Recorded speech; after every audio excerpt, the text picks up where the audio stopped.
Welcome everyone to the 2025 File Your PSA Filing Party with Jamie Heston. I'm Jamie Heston. I'm a board member for the Homeschool Association of California. Hello. I'm a homeschool veteran. I homeschooled my kids from age 3 and 5 all the way through high school. They went to community college where they got straight A's, and they went to UC Davis, and I now have a senior and a graduate. So you too can do this. I'm also a homeschool consultant who helps families get started with homeschooling. So let's go ahead and file this PSA. We are actually first going to go over a couple things before we get to that part. So let's go ahead and talk about the education code just briefly. It's really interesting, actually, if you go look this up, 48222, the education code requirements for private schools are very minimal. So they include just that a school be full-time, that the person teaching be capable of teaching. So that is everyone listening to my voice.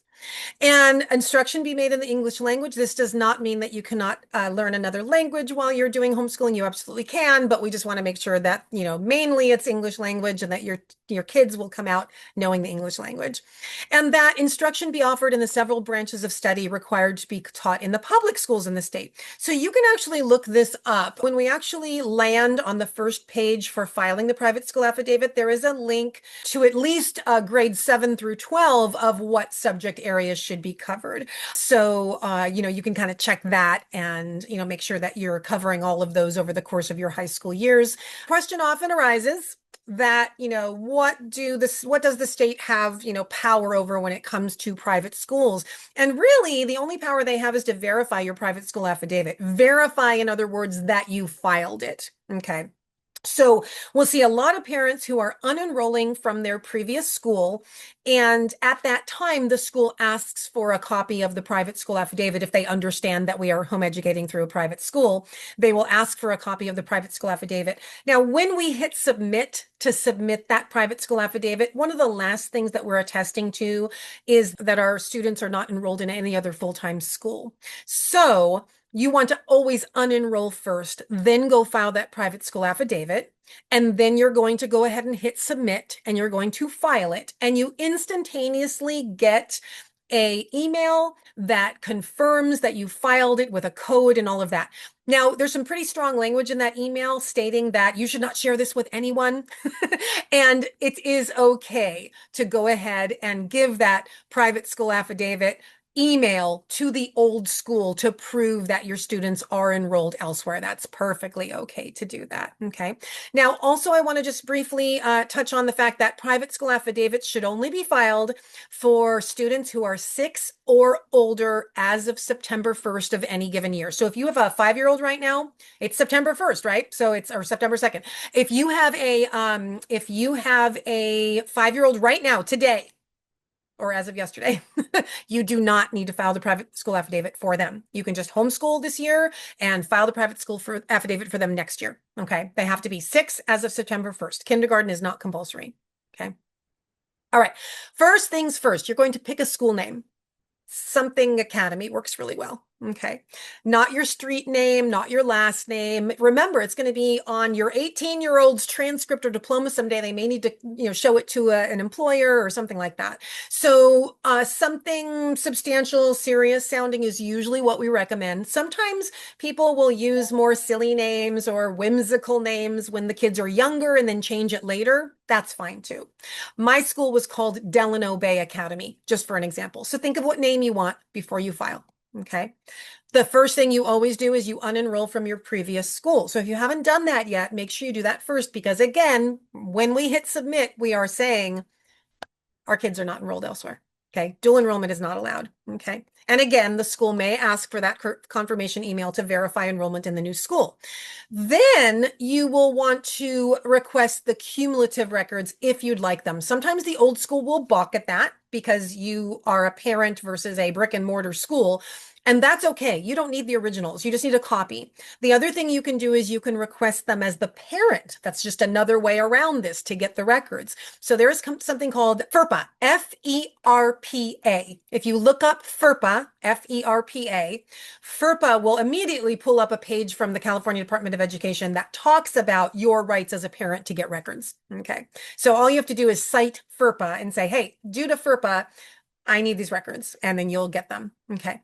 So generally, if you're not filling this out with me and you're watching this video in the future, then I will usually recommend that you have the instructions up in one window and the private school affidavit up in a second browser window so that you can follow along line by line how to fill out each section. Today, we're going to go over that live, however, so we're not going to be using the instructions today because I have this memorized. I've done it quite a bit. And all of these links, plus a sign up button for the next Homeschool 101 session, which happen every couple of months on an ongoing basis. And you can learn about the differences between charter schools and private school affidavit homeschooling. You'll learn about the pros and cons of homeschooling, typical myths and concerns, all kinds of great information at that Homeschool 101. So all of this information and all of these links are at hsc.org/quick guide. A couple of things about the private school affidavit. We file it every year.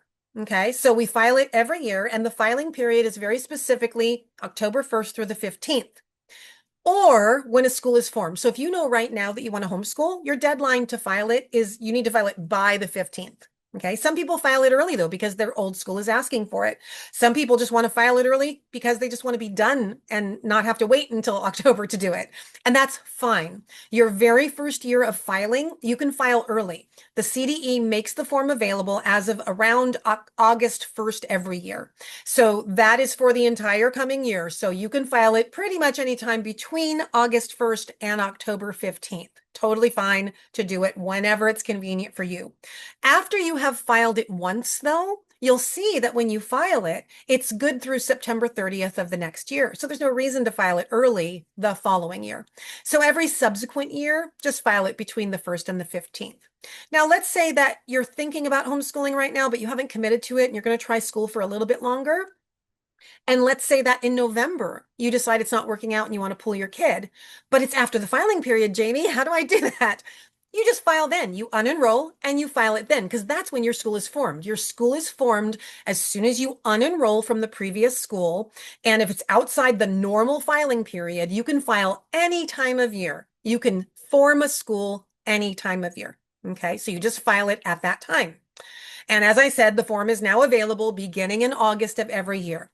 Now, there are a few records to keep on file, so we're going to go over those. Okay, so first of all, you're going to file that PSA every year that you're going to be homeschooling.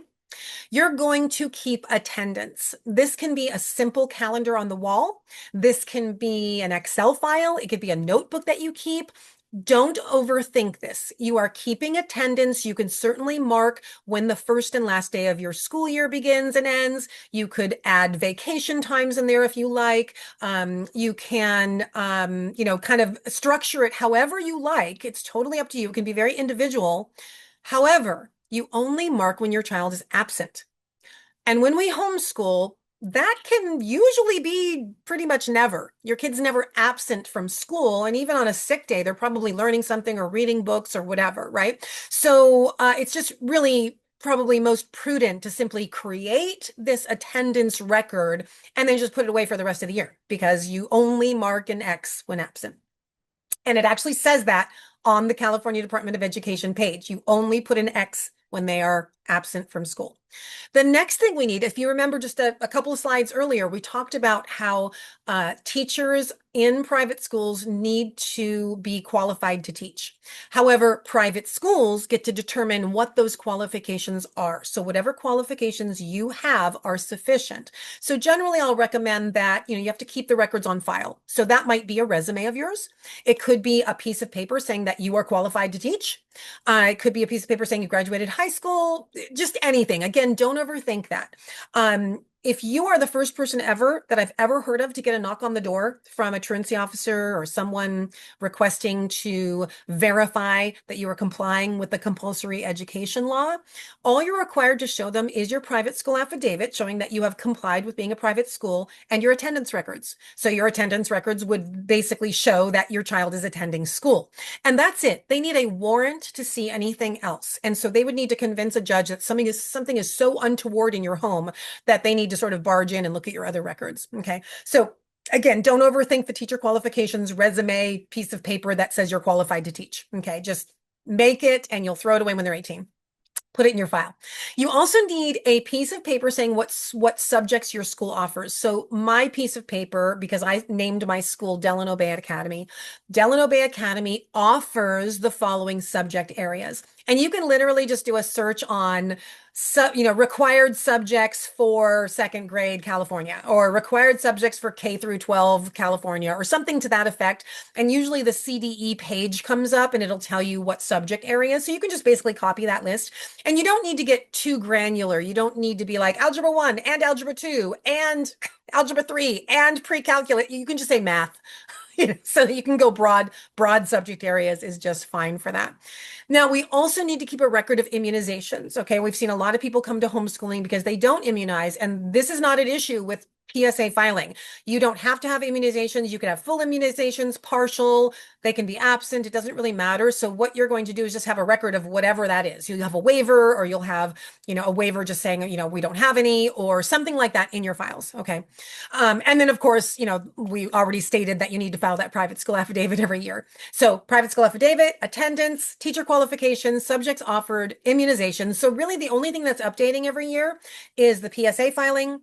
The immunizations would change presumably over time, and a new attendance record every year. So a couple of these you only do one time, and the other ones you'll do every year. Okay. Just note that the PSA is editable. So let's say that you're trying homeschooling with one kid, and then mid-year you end up pulling your other kid out to homeschool them. You don't need to go in and update the PSA. Okay, you have a school at the beginning of the school year. It's a snapshot in time of who was enrolled, or not even who, because you don't put your students' names on the PSA. You simply say, I have X amount of students. Okay, I have one student in this grade and one student in that grade. And let's say you pull out your third child to come home mid-year, you can just update it the next time you file. But it is editable, so you could go in there if you wanted to change it, right? And if you move mid-year to a new place, you don't need to go edit it. But again, it is editable if you really, really wanted to, okay? And remember that as you're filing this private school affidavit, you are the head teacher. So even if you're outsourcing everything, we still designate one parent as the head teacher, as the administrator, and as the record keeper. So we're just going to put your name and address in a bunch of times, okay? And the cool thing is that next year, when you file it a second time, the CDE will email you a confirmation, a reminder to file it again if you're still homeschooling, and it'll give you a code, and a lot of your information will be pre-filled. And if for some reason you lose that code, it's no big deal. Just start from a fresh place, with a new affidavit online. But it just saves you a little bit of time is all. It's not a big deal if you lose that or can't find the form or whatever, okay? And then you decide every year what your calendar is going to look like. Are you going to homeschool according to sort of the school schedule and take the typical holidays? Are you going to school year round? What your days look like, when you're going to take vacations. Are you going to use curriculum? Are you going to radically unschool, or, kind of recreate school at home, or something in between? What does your schedule look like? Are you a working parent? Are you going to homeschool kind of every day, but a little bit, and even on the weekends to kind of, cover that since you work during the mornings or things like that? You get to decide all of that. Okay. And then you decide what constitutes enough learning for year-to-year promotion. I didn't think about that too much when I homeschooled. I mostly just always progressed with my kids. And in some areas, they were pretty much at grade level. And in other areas, they were ahead. So math and science, they were pretty much grade level. And then language arts was off the charts, and reading was off the charts. They were reading at a really high level vocabulary. So I didn't really grade them. I didn't really consider them to be in certain grades. I always had a sense of what official technically grade that we were probably in, but also they were all over the place academically with various subject areas that I didn't put too much emphasis on that. And when my kids were asked, oh, what grade are you in? They typically couldn't answer because we just didn't talk about it very much. We just continued learning all the time. And then when your kid is ready to graduate, you will issue a diploma and create one on your computer, or go to a website that offers them and pay for one, a pretty one, so it's totally up to you. So the government really does not interfere in how private schools are operated. So as long as you're adhering to the rules that we have previously gone over, you are good to go, and you will be able to educate your kids via homeschooling this way. Okay. Now, there are other records that we do recommend that you keep, but just because and for your own record keeping purposes, Of course, if your kid is in high school, you're going to want to keep information about what classes they're doing, what the syllabus is, what books they're reading, what field trips you're going on, what projects they've done, any volunteering they do. You're going to want to keep track of all of that, of course. But honestly, before eighth grade, it's really more for you. And I do recommend that if you ever have to pop your kids back into a regular school after homeschooling for a time through eighth grade, you can just go online and search for homeschool report cards and create sort of generic report cards that state, seventh grade math, pass. Seventh grade science, pass. And of course, if you're doing something very specific, like they're actually doing pre-algebra, you would put pre-algebra pass, something to that effect. But like for a third, fourth, fifth grader, math, pass, science, pass, language arts, pass, writing, pass, that kind of thing. Use a pass fail metric. Very simple, very easy. And you only have to throw that together if you're going to put them back in school. If you end up homeschooling all the way through, then you never need to create report cards. I never did. I only created transcripts when my kids got to the high school level. Okay. So these records are more for you. I also found out that for me, when my kids were younger, just sort of keeping track of what we did week to week, month to month, helped me to go back and look at what we did and how much we accomplished really, and how many things we did. Because sometimes the days can blend into each other and you don't always feel a sense of accomplishment. It can be a little bit chaotic. And so having that reminder of, oh, look at all the things we did, because I actually wrote them down as we did them. We went to this park day, we went to this field trip, we went to this museum, we read these books. I'd keep track of what book we started and what date and when we finished it, because I was reading to my kids a lot, things like that. So that helped me in the beginning to get my footing. And then eventually I stopped keeping those types of records. So all right, so let's move on. I do want to encourage everybody to become a member of HSC. So we provide informational seminars like this one about filing the private school affidavit. We have a Homeschool 101 session coming up next week. We have ongoing Homeschool 102 sessions for our members only. That's a monthly Zoom with a veteran homeschooler where you can ask ongoing questions. We have campouts, which are super fun. I think our last couple campouts sold out. So those are fantastic. They happen during the weekdays and they're all over California.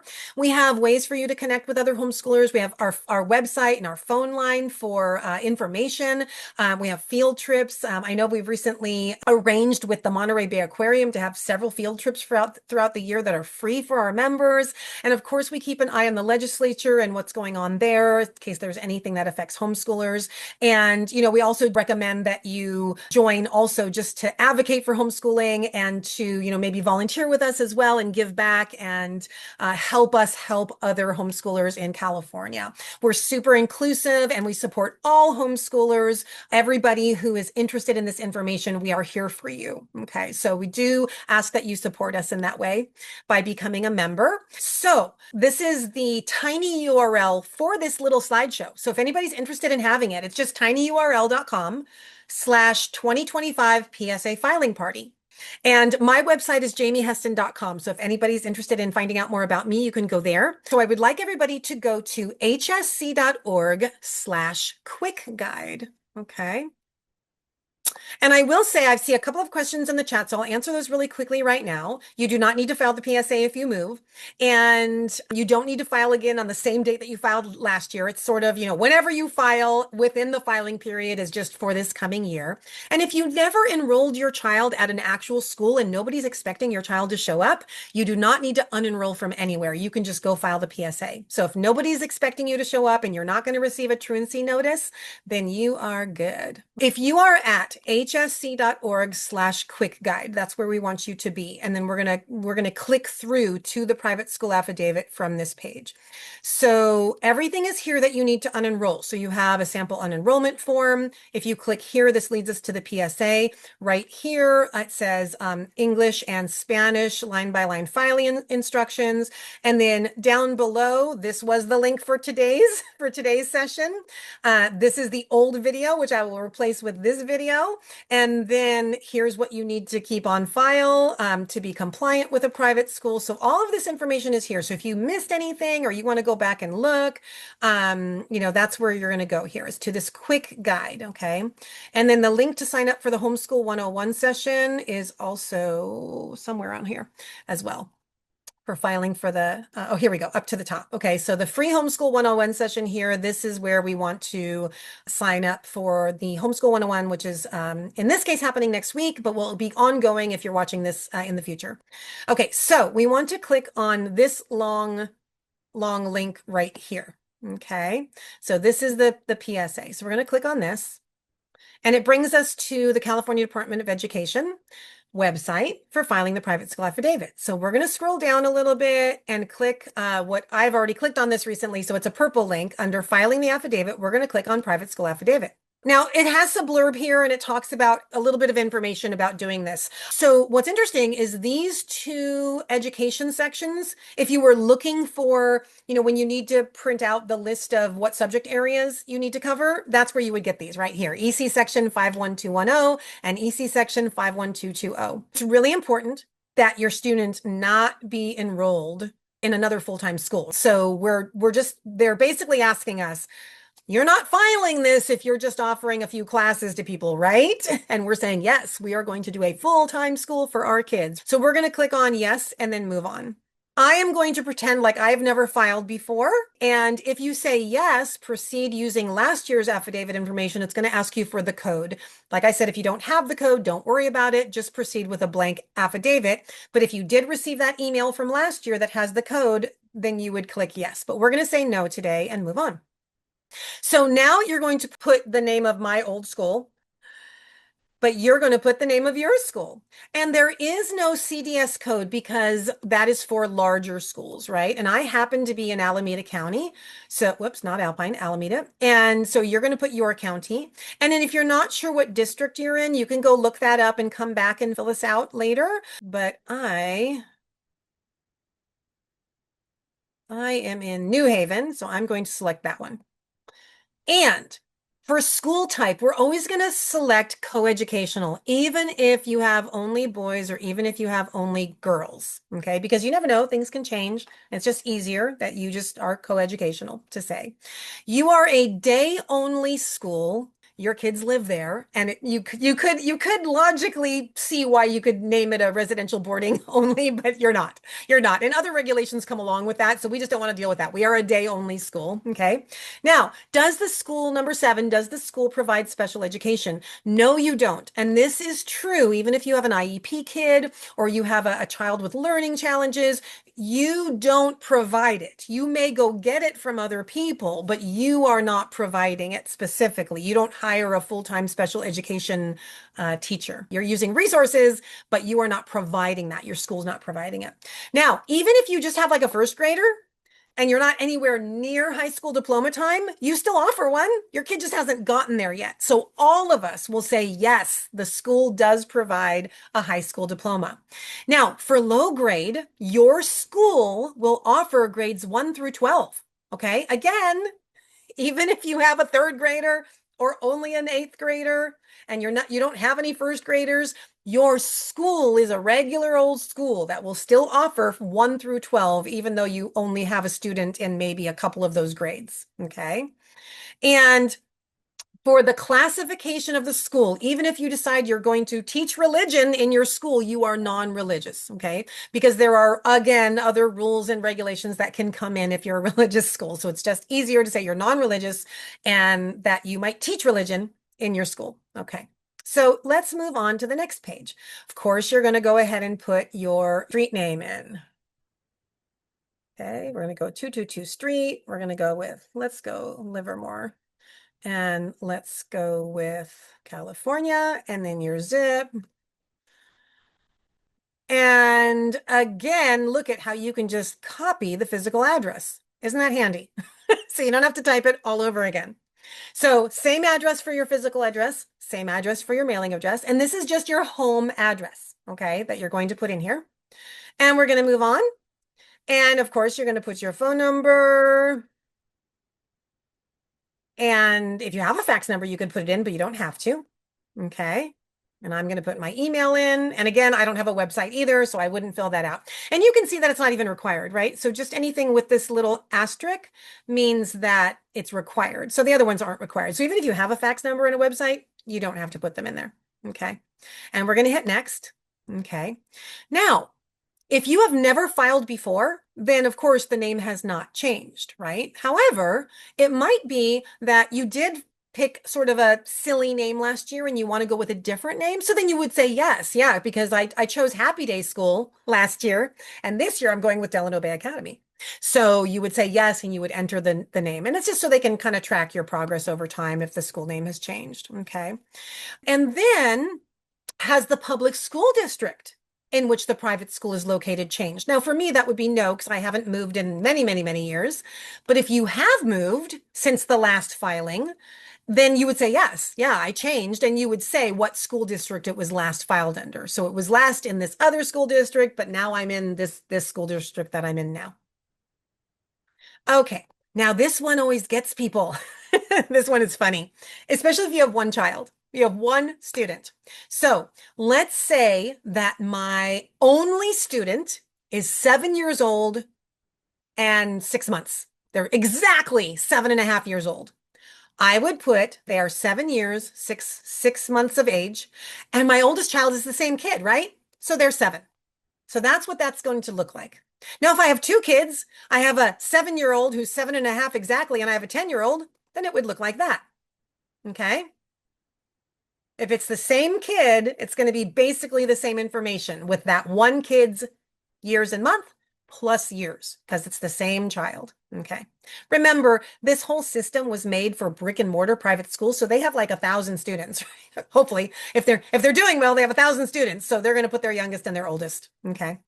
Now, enrollment. Okay, so let's say I do have a 7-year-old. Okay, so what grade is that? That's like third grade. Let's say third grade and sixth grade, right? So okay, so I have a third grader, one, and I have a sixth grader, one. Okay. So you will have at least one student. So pick their grade and put it in there. Now, some people ask about, well, my kid's really advanced. Okay, so my recommendation there is that let's say your kid is doing a grade level ahead, especially for the younger years, go ahead and put the age-related grade. If you ever happen to pop back into public school, they will most likely put them in the age-related grade, even though your child is advanced. So you may as well sort of keep with the way the system works and use the age-related grade. The grade on the PSA has nothing at all to do with the level of work you are doing. It's just the age-related grade, and this is what we're designated them on the PSA. That's it. Don't overthink this at all, okay? We also have some families who are, again, really, really advanced, and their child is perhaps in 8th grade, but they're going to take a dual enrollment course from a community college. And the community college requires that the student either be 16 or be in 10th grade. But the student age-wise is in a younger grade, but academically, they're at a 10th grade level. In that case, you would place your student in 10th grade on your PSA, possibly for a couple of years running while you take advantage of the community college dual enrollment course. So that's one way to sort of deal with that. Okay. All right, so we have our total enrollment count as 2 students for 3rd and 6th grade in my case. Now, report the number of students who graduated from 12th grade in the previous year. Well, I have young kids. Nobody graduated last year. In fact, I only had to do this one time because my older student graduated and I still had another year to go for my younger student. So I filled this out once that, yes, I had a student last year who graduated. But for most of us, this will be 0.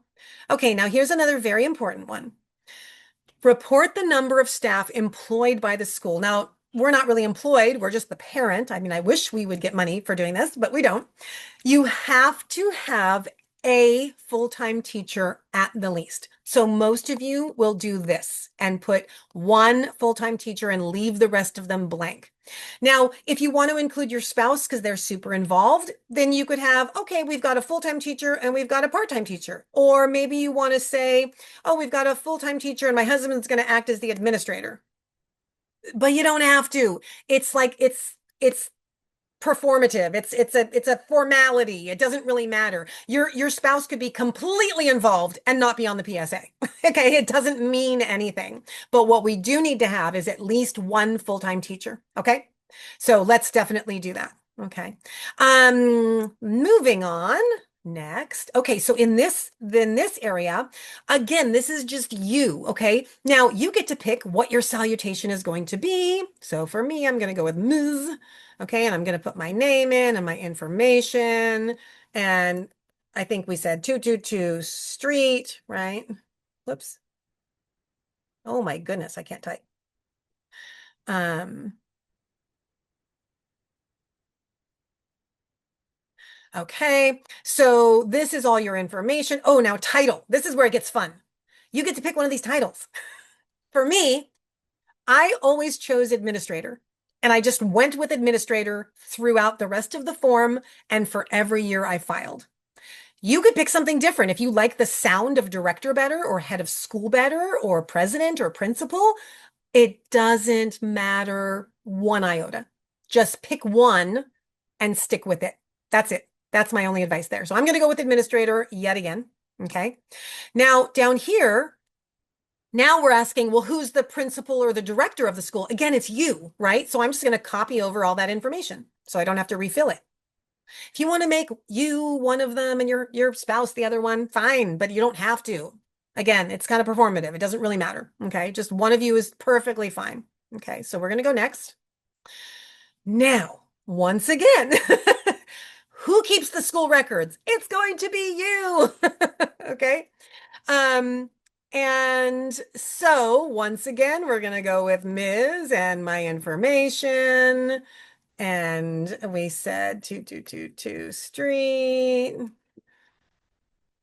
And again, you're going to choose your salutation, your title here. So I'm going with administrator. Just keep it the same as whatever you did before. And for this one, where are the records kept? Well, they're kept at your home address. So I'm going to copy the contact address.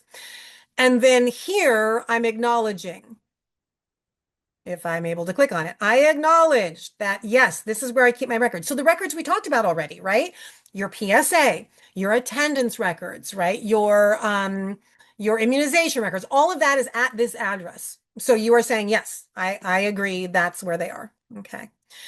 Now, everybody gets confused about this one. You are without a doubt, always and forever, none of the above. You are not exempt in any way. You're not a religious school that's exempt. You're not a nonprofit. So it's always, always, always none of the above. Okay. Unfortunately, we don't get any tax write-ups. So none of the above. And then moving on, we're at the end almost here. These are all of the acknowledgments. Okay. I acknowledge these records are public. Now, let me give you a little caveat there. They're public, but they're not public in the way that schools with 6 or more students is public. So if you happen to have a lot of kids, let's say you have 6 kids ages 6 through whatever, right? Somewhere in there, and they're all somewhere between first grade and 12th grade. I would recommend to you that you create 2 different schools, thereby keeping your information more private. So have like an elementary school and then have like a middle school or a high school. Okay. And, keep that throughout. And that in that way, you are not meeting the threshold for being more public. So if you have a school with 6 or more students, you will go in the public database online, and you will also be required to go to a website called Shots for School, and you will get a code assigned to you, and you will need to fill that out every year showing what immunizations your students have had. So we don't want to do that. So we want to keep you under that threshold. So just create a couple of schools if you have a lot of children. Okay. You can go ahead and read through all of these different things. The main one that I want to really point out is the very last one, which we talked about. And that is that the students enrolled here today in this school are not enrolled anywhere else. So that's why it is crucial that you always unenroll from the previous school first. And that doesn't have to even be acknowledgement from the other school. It can be just, I sent an email telling them that as of X date, that my kids were not going to be in school anymore. And then when that date happens, that's the day you can go file the private school affidavit. Okay. We just want to make sure we're doing things in the correct order. We're not creating a situation where you have kids officially enrolled in 2 different schools. Okay. Because that is illegal. Okay. And then the last thing you're going to do is you're going to acknowledge that you have read all of this. Okay. And you're compliant. Okay. And then you're going to hit next. And again, you're going to sign it. So I am the head of the school, and my title was administrator. And then you pick a security question, right? Who is your childhood hero? Okay, Superman or whatever, right? And the next thing you're going to do is you're going to review all of your information. Okay. So you're going to double check everything. Does everything look good? Did I type the address in wrong or my phone number wrong or the wrong grades? Did I make sure I used I have one teacher and all of this is the same, right? That it's basically the same name and address and information for everything. Okay. And then when you're ready, you're going to hit submit. I'm not going to do that today because I don't need to, I don't need to file it for anyone. My kids are all in college or graduated from college. But you will hit submit and you will almost instantaneously get that confirmation email. And so you want to save that in a special folder on your computer and make sure you're backing up your computer or print it out if you're worried about your computer, print it out and have that in your file with all of your other records. And that's it. That is it. We are done. So congratulations on filing your private school affidavit with me.